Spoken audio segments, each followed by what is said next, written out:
Sorry, guys, I'm back on my city Wi-Fi that just keeps cutting out. As you know, I did manage to get all the BT and everything in, but literally the morning of Halt the Adoption Drive, BT disconnected the internet and everything from outside, which was done illegally. And then I did a video talking to somebody about it with them online that they had not disconnected the services.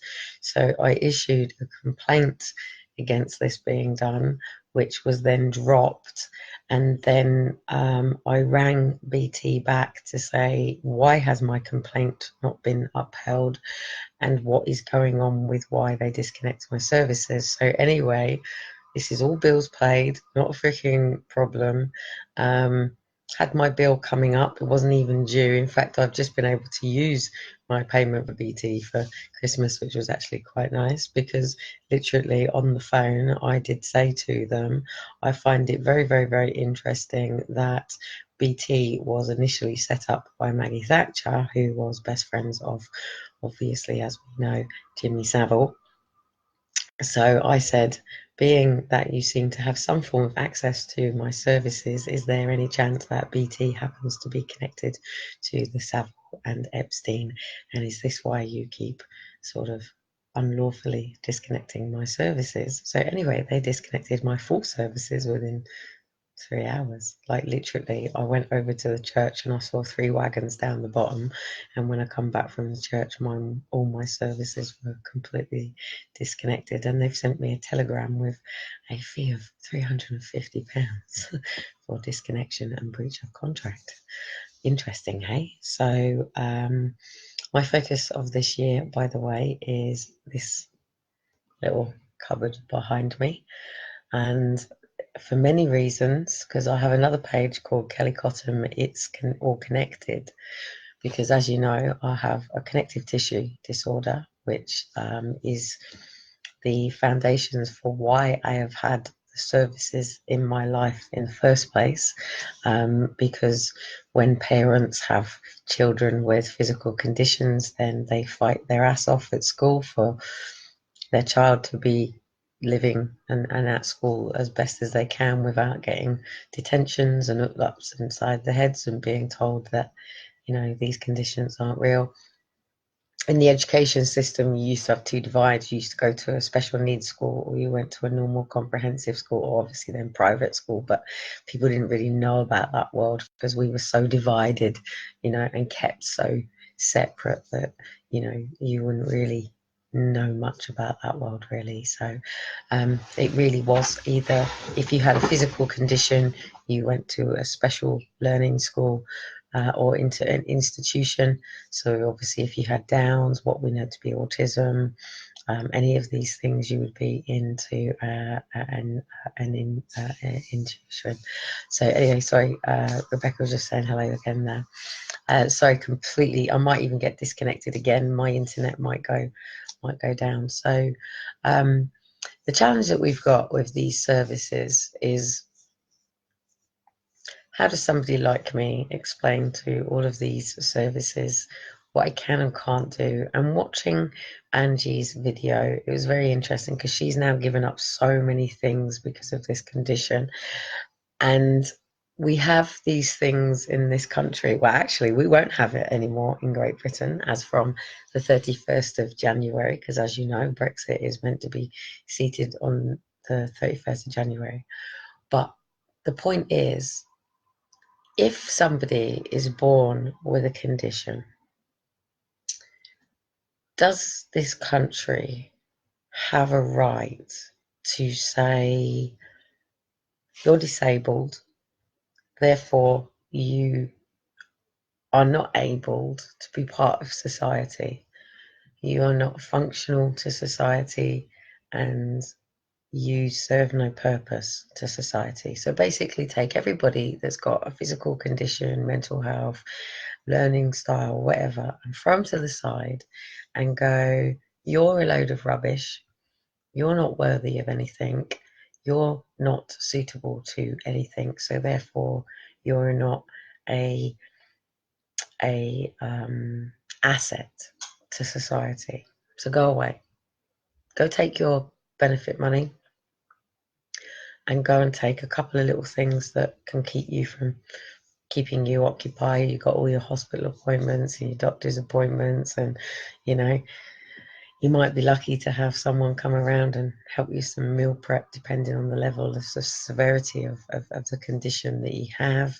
You know, you might have somebody come around and change your incontinent pads if you're really immobile.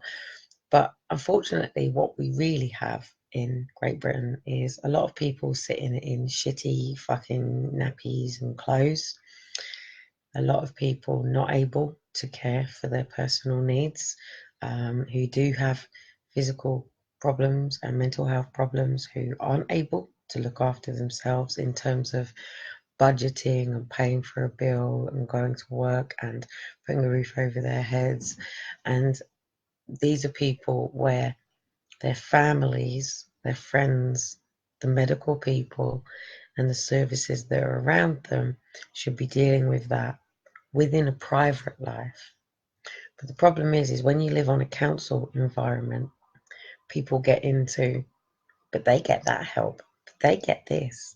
Yeah, but did you know they get that? See them, they've got a brand new car. Well, try living with their conditions first before you judge whether they park in a disabled bay, whether they might have a mobility car because they wouldn't be able to get out and about at all without particular aids put in their car. They might have had to have had the seatings dropped. They might have had to have had pedals put in. They might have had to have the steering wheel adapted. They might have had these things. Now, the problem is in this country, we have genuine people with physical conditions that need to be enabled. That might be to get up and be able to move, to use the toilet. It might be as basic as getting in and out of a shower. It might be as solid as helping them button up clothes and dress. Somebody who's not long had a stroke will really struggle to be able to do the buttons up on their clothes. Somebody who's riddled with arthritis will struggle to put their shoes on, will struggle to put their hair up, or maybe be able to do their hair. Somebody who has multiple sclerosis may be able to do certain things sometimes and maybe not necessarily at other times, or if it's colder. You know, somebody with Parkinson's disease, you know, may even struggle to actually get the food to their mouths. You know, there are many, many, many, many, many, many, many different levels of different conditions, but unfortunately people don't see the struggles that somebody has to go through. What they see is what they don't get, what help they don't get, what help they might not get. But families have had to fight for years for children in school because they're told that their child might have autism, yet they're going into a classroom and they're being restrained because they're having a meltdown. Well, I'm sorry, that child shouldn't be in that classroom because they don't understand the needs of that child. You can't shove and cattle all of these children into a classroom and say, hey, you've all got to learn this way. Everybody learns in different ways. Everybody does things in different ways. This way of doing things doesn't work anymore.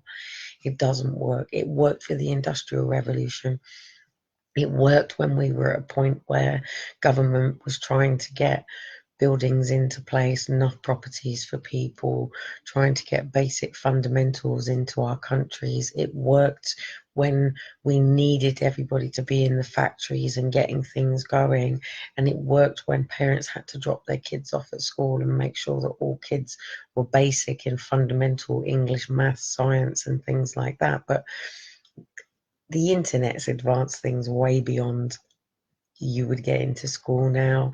And guess what? It's okay to have multiple hobbies. It's okay to be a great artist and a great dancer and amazing at maths, and to be a complete and utter geek in quantum physics, and to maybe want to make clothes and can put shelves up and things like that. We don't have to be these one people, one track, fit into this box, you know, and do these things these days. You know, even a hairdresser can, I don't know, have a clothing line. Do you know what I mean? And this is what I love about entrepreneurs. This is what I love about people that get it, that get that we cannot thrive and be, some people hate this word, prosperous, but we can't thrive when we are literally just getting up to work 30, 40 hours a day, a week, 50 hours even, for minimum wage, £8.50, £10 an hour, 15 quid an hour. I've got all, Dean put a film on for the kids, and I've got all these virus things coming up now. Oh God, for God's sake. Yeah, I used that one-to-one movies for the kids, and now it's going crazy. On the week that I need my laptop more than anything now, because I'm going to court. I'm basically going to court to do a judicial review, because all these multiple agencies around somebody like me is very scary. It's very scary.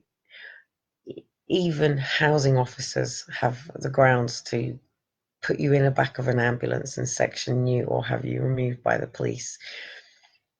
Receptionists at the job centre have the power now to have you removed by an ambulance and sectioned, or, you know, removed by the police. And even teachers now have the power to have you removed by the ambulance and sectioned or taken by the police.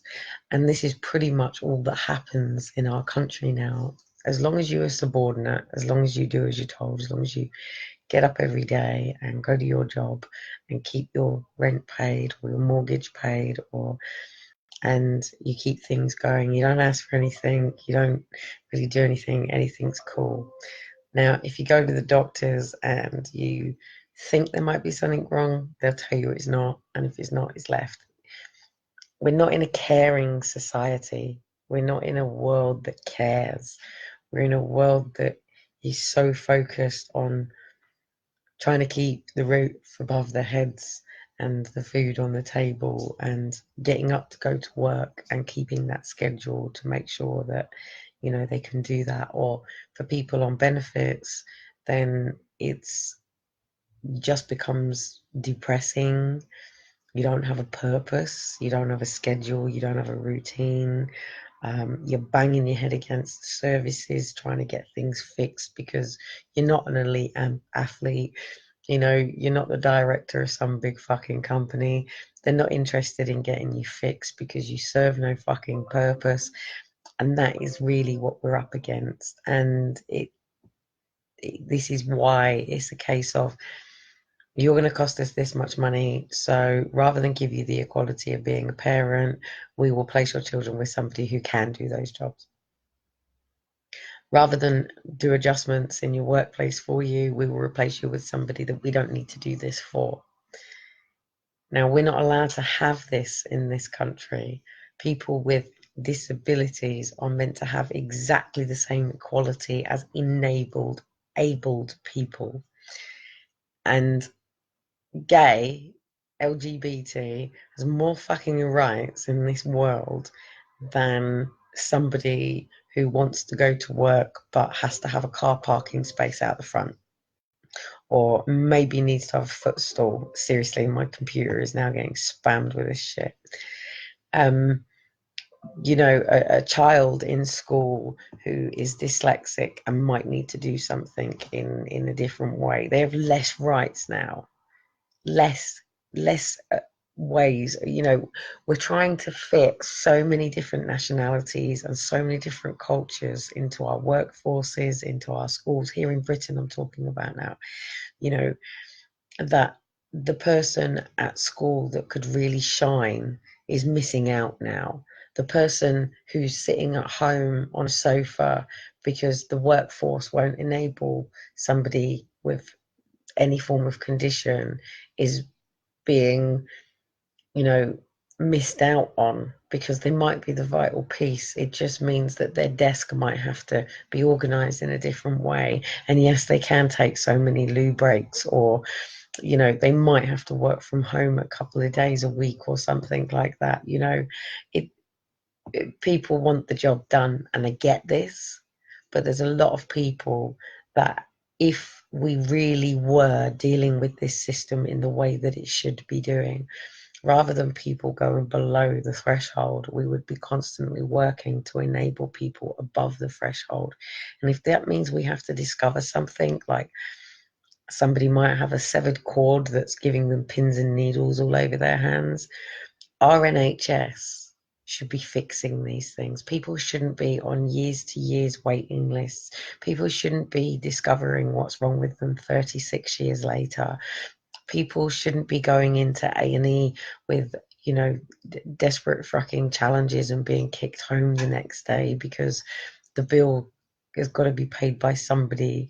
People like me should not have to go to court to fight for indicative budgets to move per council because each council is different. Somebody like me should be living consistently every day to the core program that was put around me back in 2003, 4, 5, 6, 7, 8, 9, 10, 11, and beyond prior to then. So, and I've had to live now 7 years without any of these structures around me, without any of my support systems, without any of my medical care, without any of my pain medicine other than, you know, doing things through natural. I'm going to go back onto aloe vera soon as well. Without any of my braces, without any of my aids. And then 4.5 years, I actually come in with all of the paperwork, and still I sit here 4.5 years later with my cord completely severed, with my body getting worse, with my health getting worse, to the point that I still have hope. I still have hope in my book. I still have hope that one person out there is going to go, fuck this shit. Like, she could really, really have a quality of life, a really great, amazing quality of life. But I can see where she needs this medical intervention. I can see where she really does need this surgery, and she shouldn't have to be paying £150,000. And you know what goes on in America should be going on over here in the UK as well, you know. And EDS people like me shouldn't have to be paying private. It should be available on the NHS, and we shouldn't be left to suffer in silence that it takes for people like me and many others to speak out. So this year I am going to be speaking out more about it. I hope to God I'm actually going to maybe be getting my surgery. So this filing cabinet behind me, which is probably because my camera's around the other way pointing, is actually over my left shoulder. It's probably looking the other way. He's literally going to go complete timelined. So I'm going to put all of the timelines together of when the services have come in and out of my life, where I was in my life, and if they had put the correct services in, how my life could have been, and show how their persecution, their condemnation, that she's a liar, she's a attention seeker, she's faking it, she's lazy, she's this and she's that. And the big one that I get is if I don't actually do as I'm told, I get oops upside the head. I've had it my entire life. I've had it in my family, I've had it in friendships, I've had it by school, I've had it by medical, and it only takes, well, I've had it in relationships as well. And I have had enough, because if I burn out with two little ones, we know I end up collapsed, I end up in A&E, it's not good, and I'm getting tired and tired and tireder, and there's nothing that can be done until I have all of the compressions done, and I can't do these compressions myself. It's not something, I can try my best to do all this cracky stuff, and I love it, and I can do my best to try to pull things out, but they have to go inside and do these things. And I don't know any other way. I'm not an expert. I'm not a doctor. I'm not a consultant in any form of medical thing. I'm just somebody that wakes up in the morning feeling very, very fuzzy, very achy, very cracky, lots of pins and needles, lots of yeah and yeah, and sometimes I just want to crawl like a cat into my partner, if that's what I've had over the years, lap, and just, I don't know, like a cat, just get some of that gas and acid out and all that sort of stuff that, it's, I'd love for a physio, and I will keep getting to the day that I can just sort of ring that number that goes, yep, she's trying to get her head off her pillow, and in come the hot and cold compress, in come the big cracks and things, and I can just focus on my physical body and get myself up and about. Because at the end of the day, if mum's not right, then the family isn't right. When mum's right, the family thrives, and that's the way it is, really. So this year for me is I have to get my health right. I have to, for me, for the kids, um, and if not, then I might as well just say bye this year, because if I was a horse, mate, they'd have fucking put me down a long time ago. Um, so I'm really, really, really, really loving listening to this. If you do have EDS, by the way, she's absolutely brilliant, and she's done a great video on all of the missed signs throughout of her entire life of EDS, POTS and MALS. And for those of you that don't know what MALS is for those that have EDS, what people don't understand is inside our little bodies, inside here, say like I've just popped my shoulder, right? It will sit on a nerve ending, or it will sit on a thing, or where my ribs pop, it will sit over the top of different organs. Now, I'm really not good, and this is why I really like this woman, and I'm going to post all of her videos out as well, because she speaks the lingo. She can explain exactly what it is. She can tell you down to the structures of the ligaments, what it is, where it sits, how it goes. She can talk in a way where people don't think, oh, she's going off on tangents. And it really annoys me when I'm talking to people, because I'm not articulate when it comes to medical stuff. I haven't swallowed a medical dictionary. I can't really tell you about all of what these things are, because I haven't had that side myself. This is coming from people who've had the treatment. I'm now learning from people who have had the treatment, so they can tell you how they felt before, and they can tell you how they feel after. I can only tell you how I feel. I can't tell you what it feels after the treatment, because I haven't had it.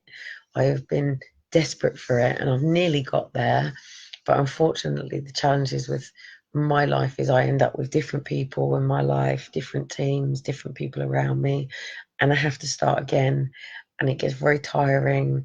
It gets very exhausting, and it takes me a long time to bring myself back in alignment again with how I do things, my routine, my schedule, my way. And then everyone goes, oh, you're selfish, you're selfish. It's really important for somebody who is managing a condition on a daily basis to live their own race. They can't run the speed of everybody else. They can't do things at the level of somebody else. And what's really annoying is this criminalization of it.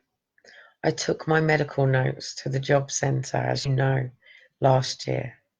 I put my medical notes on the table, boom, security, bang, beside me. Now I have to sit in a glass room.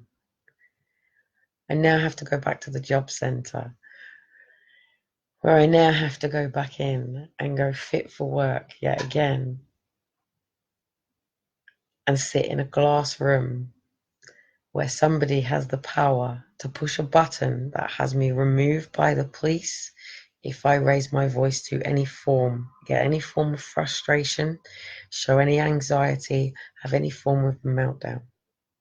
They can ring an ambulance if I show any form of autism, which obviously I have a diagnosis of it, so therefore I have this. If I show any form of emotion that exists under mental health. This is why I hate this system, because someone like me cannot navigate around this system safely. It only takes for one different person, and there's too many people already.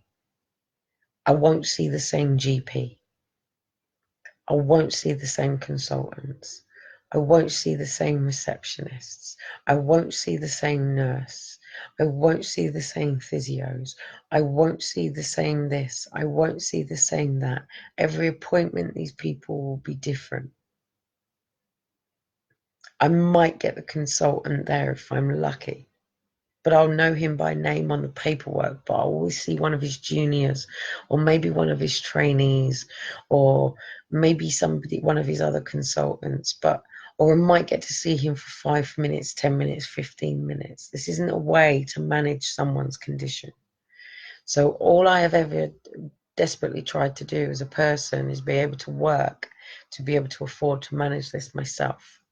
So I can have my own physio, my own personal trainer, my own dietitian, my own things. So I can have the same people around me. So I can have consistency. So I can actually ring somebody and go, today is a red day, mate. I need team around me quick, and after it's all done, they all invoice me. It's fine, and I pay the bill, and it's not a problem. I'm sick and tired of fucking begging my family to even believe what I deal with. I'm sick and tired of relationships that think they understand it and actually become my worst nightmare. I'm sick and tired of friends that come into my life who like it when I'm okay but can't handle it when I'm not well, or don't believe me when I'm not well. I'm sick and tired of it all. So I'm going to court.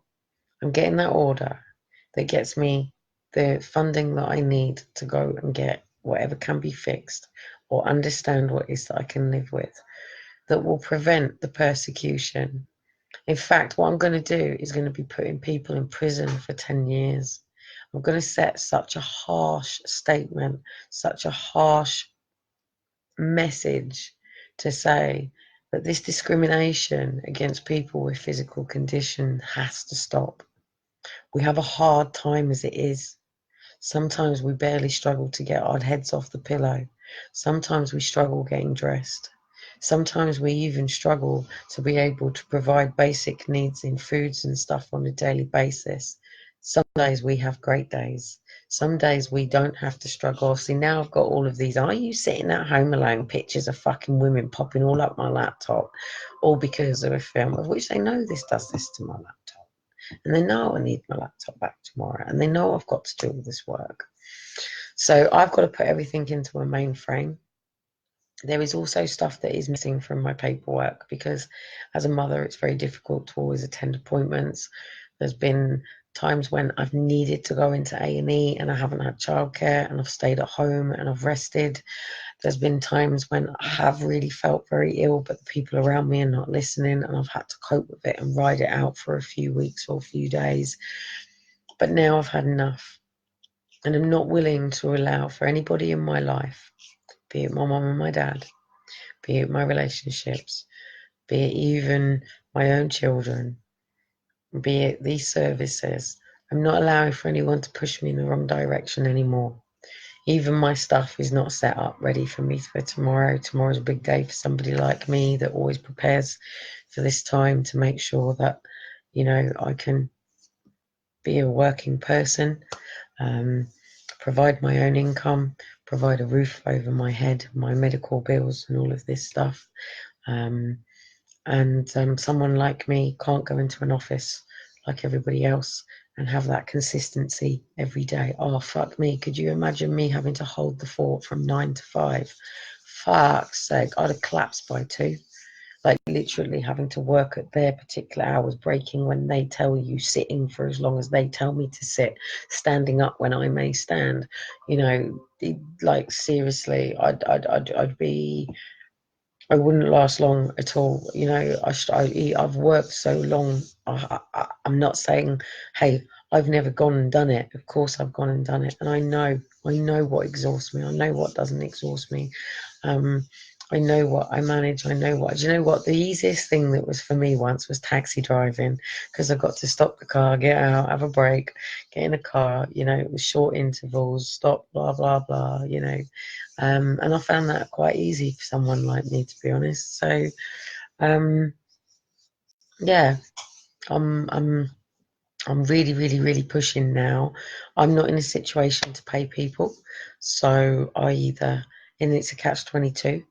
How do you support somebody to work without the support systems in place to work? So without the support systems in place to work, how does somebody work? So I've got the job centre coming up. I am going for my judicial review. I am going for criminal action against those who have done what they've done to Aaron and Faith. I am going for criminal prosecution for what's been happening here for the 3.5 years that I've been residing here. I've got my appointment coming up with housing for my move. I'm going to be enforcing that my core assessment is done. This framework is there for people like me. It's people's stereotypes to social care that cause more problems for somebody like me, because, oh, she's got a social worker, she must be a child abuser. Nope, she has a physical condition. Sometimes people do need a bit of help, and these systems are there for that reason. Someone like me either has their family around them that does come and do the bits that, even just as a normal daughter, do you know what I mean? Dad puts up the shelves or whatever, you know, mum comes out shopping with you, all these things that are a bit normal. Your brothers and sisters go swimming with you. These things make life easier anyway. But when you don't have any of that and you do have a physical condition, take somebody with Downs whose parents have fucked them off because their child wasn't born perfect. They're dependent on the system. They're under social care and they're being looked after by social care, and they will do all the way through until the day that they die, because otherwise they couldn't put a roof over their head. They couldn't keep a business afloat on a consistent daily basis. They couldn't get up and maintain day in, day out. You know, I know somebody with Downs who does have a great business, but he has his father beside him on a daily basis building that business with him, and his mum, and his uncles and his aunts. And he has the system business people around him, the accountants and all those people. He's just the face of talking about Down syndrome. But he gets paid. But his accountant does that. He doesn't do the closing. He doesn't meet the meetings. He doesn't set up the appointments. He doesn't do all that. That's what I call enabling somebody. And this system could do this with everybody. Me, somebody with autism, somebody with multiple sclerosis. There's no reason to offshoot us and say we're not worth anything, therefore we're disabled and fuck off. I have had to fight to push myself through university. I have had to fight to be able to push through all of these medical barriers that say you have this condition, therefore you can't do this. I've had to go back and go, that is your opinion. And I've fought in the courts and I've fought through this system. So I'm not allowing now for people's opinions and stereotypes on this system, Babylon state, whatever people want to call it, systematic fanatics, games, whatever. Somebody like me has a right to a quality of life.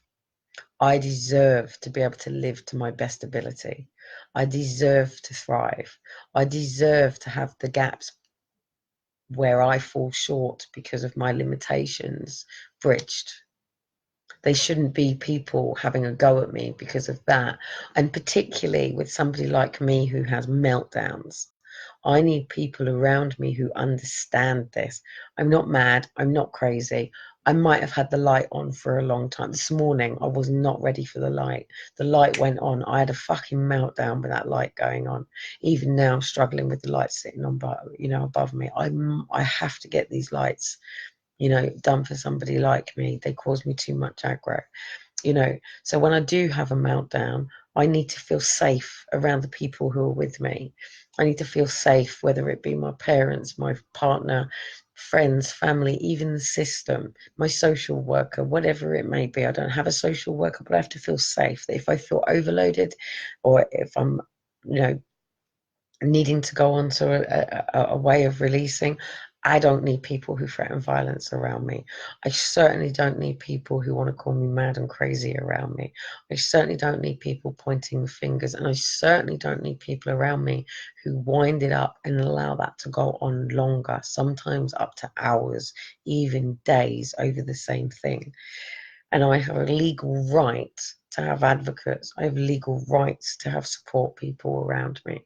I have legal rights to continue in all of the sports and all of the hobbies. When I started what I started, I wanted to prove that we could have this in our own families. But I have come to the conclusion that our families aren't our carers. And when you live with conditions like mine, they don't want you to believe that these are the struggles that you have. They don't want to believe that you go through what you go through. They would rather fake you being healthy than accept where you actually are, you know. And that's really dangerous to somebody like me, because what you'll do is you'll push me in depression, you'll push me into a bad suicide. I haven't caused this. I was born with it. It doesn't go away just because I'm smiling and I'm out at the park. I'm living with it. I'm managing it. I'm dealing with it. It doesn't go away while I sit around a child protection fucking table meeting and you're all having your turns. That doesn't go away. And you can't make somebody like me be able to cope with someone sat there, someone sat there, someone sat there, someone sat there, someone sat there. And no, I am not going to go around in your order while you all release information that's filling that room that's incorrect, that's painting a very different picture of me. Legal Asperger's diagnosis, by the way. So if I say, whether that be in a social services meeting or in a court, if I say immediately that information is incorrect to everybody's attention, please do not take on this information that is false and defamates my character. That is not contempt of court, or nor should anybody in that room be telling me that I can't talk at this particular point, because these meetings are about me. These meetings are for my personal centered care. They're not for the chair. They're not for the social worker. They're not for the police officer. They're not for the probation officer, which is all irrelevant to somebody like me. It's my life, my rules, my way. And it's about time that these service providers were reminded that they are there to support and enable people with physical, mental, or learning difficulties, to enable them to live out the best life that they can possibly have. That is what them services are there for. That's what they're paid to do. That's why they're put into these positions. We already know it's getting mixed up with child protection, so this has to stop. And this year, I am leaving a very, very, very hard message, one within my books, which will be done when I say they will be done, when the timing is right. Allow for a lot of things to happen. And also because I'm waiting to see who's taking me to court first. I want everybody's statements. I want to know what they're bringing on me, what they're trying to put on me, and I'm ready. I'm ready. The moment it steps forward into that arena, and nobody can tell me that I can't prepare for something. I'm ready. I'm ready even without paperwork. I'm ready with verbal. I've spent a lot of time researching all of the laws that protect somebody like me, and it's about time now that I stood up, and nobody is ever going to stand up for me. Nobody is ever going to be my protective factor. There is nobody who is championing for me, pushing with GPs, pushing with doctors, pushing to help me. Nobody is out there jumping out of aeroplanes and saying, this is my wife, or this is my daughter, this is, you know, this is my sister, and she struggles with this, and we want to get her the care for this. You know, nobody's doing that, so it's up to me. And I don't know anything else other than to go over to that courts and provide all of the evidence and everything, all of the timeline that show that because of a physical condition, I have been permanently discriminated against. And I am looking forward to having a good quality of life. I'm looking forward to having my own home where I can have au pairs live in my home, and I can have my home decorated the way that I want, because I can pay people to come in and do it. And you know, and I can pay people to come in and do my ironing, and I can pay people to come in and do these things, because unfortunately nobody cares about me enough to come and give me a hand with these things. So I didn't give me a hand to get things down to the storage unit, but you know, I need to pay physios to help me, you know, go further with some physical stuff that I want to do. And I need to pay. I don't want my kids just getting dumped into a nursery. I want to pay for them to have the coaches that can help them become, you know, great. And on that note, I'm now getting one of the pains that Angie was talking about on her videos. And it's a pain I've never quite been able to explain in why I get it, but she's just hit the nail on the head on exactly what this pain and where it comes through. So I'm never going to be pain free, but I shouldn't be struggling like this. You know, I've managed with no medical people other than going for a quick checkup in Bath and I was pregnant, just to confirm that yes, she does have EDS, after these cunts had said no, she doesn't, it's the easiest condition to claim to have, and they needed a confirmation. But yeah, I'm having a fucking heart attack right now. It's fucking killing me, literally. So oh Jesus, seriously, I can't wait. I can't wait. I seriously, when I see this doctor who's going to be looking after me, and I finally get him sitting there going, yes, there you go. We've now done the correct scans. Yes, yes. And now we can deal with this situation. Yeah, and I think I'm going to actually dedicate myself to fundraising for EDS. So I'm going to get back in contact with the EDS people and help us go even further, making sure that people like us just don't have to live like this, because it's fucking crap. If I'd had multiple sclerosis, people would have got it. If I'd had cancer, people would have got it. You know, if I'd had Parkinson's disease, people would have got it. They probably still would have said I was faking it, but yeah, I'm sick and tired now of not being able to rest when I need to rest. Of keep having to do these chores all the time that are exhausting me, that I don't have to actually do any of them. I'm wasting my life on a daily basis doing stuff that actually I get 14 and a half hours by the state paid for to do domestic chores. I'm entitled. It's part of my indicative budget. So why the fuck that I'm messing around on a daily basis trying to keep on top of these jobs and feeling guilty because other people are doing them, when I pay someone £8.50 an hour to come in and do these jobs, and it's done, and I don't have to deal with it. So, and you know, Pip is there for my, you know, all my personal independent stuff, be it my physio training, stuff like that, bracing and things. So this year I'm getting my fundamentals and foundations in place for my health. And if I am not right, then there is no mum, because I'm at that decision now where I 100% would quite happy go to one of these euthanasia places and go, no, look, the girl's had enough. She's tired, she's exhausted, she's in a lot of pain. Pain management, you know, is not great. She doesn't want to do it the medical way.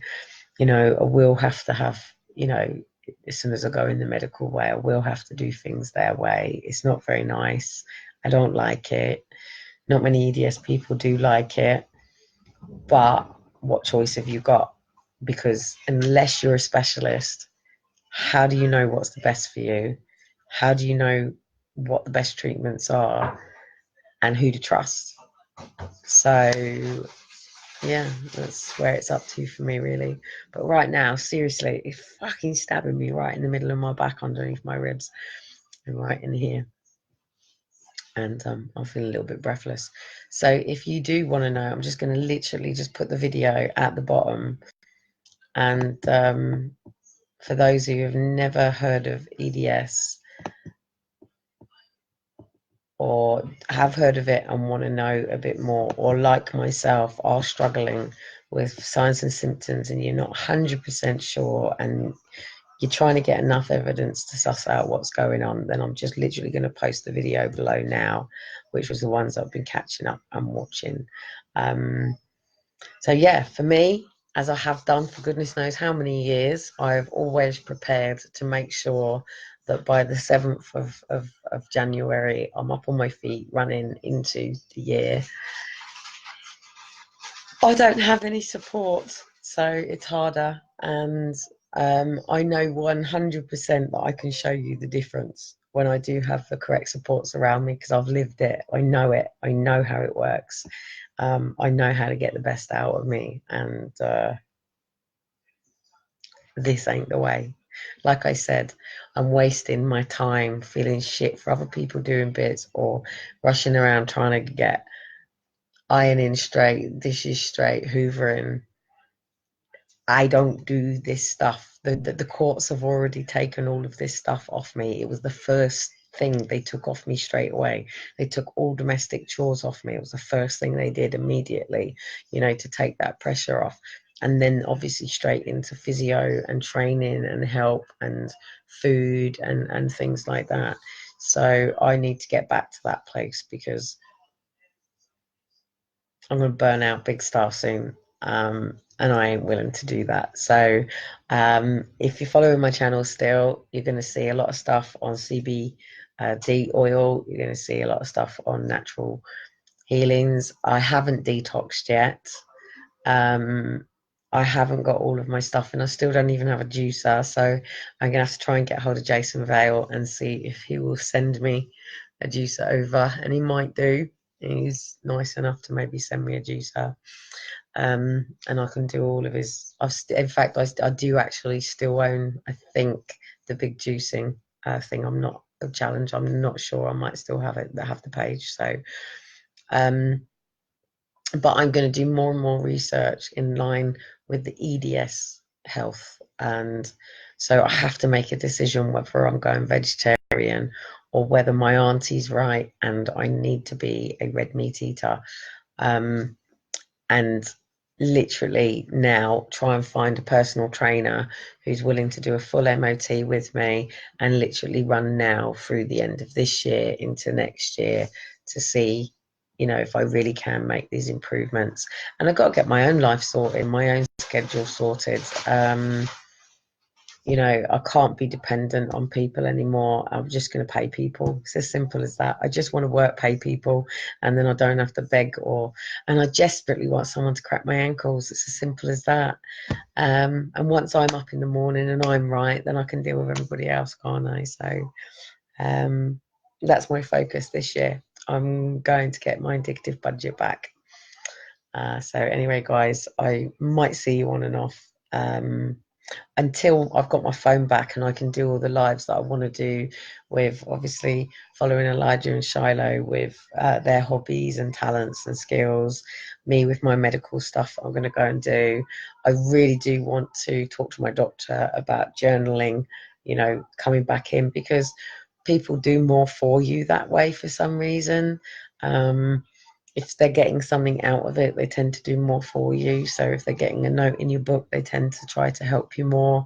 If they know you're living, they tend to sort of help.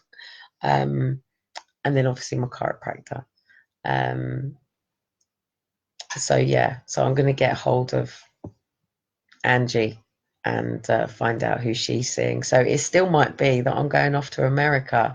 I really, really do feel that it is going to have to be going to the States, unless we can bring the people from the States over here to do a big amount of cases over here, which is another thing that I want to try. Then it's going to have to be that I go to the States. So I'm going to find out exactly how much it's all going to cost, and I am going to put the fundraisers out there, and I am going to constantly do all this thing and keep raising awareness until I can pay for the medical people and keep selling products. And I'm probably going to use CBD oil for it. I've found a supplier, so and I'll keep going on and do a journey on how CBD is working for me. So catch you all later. Bye.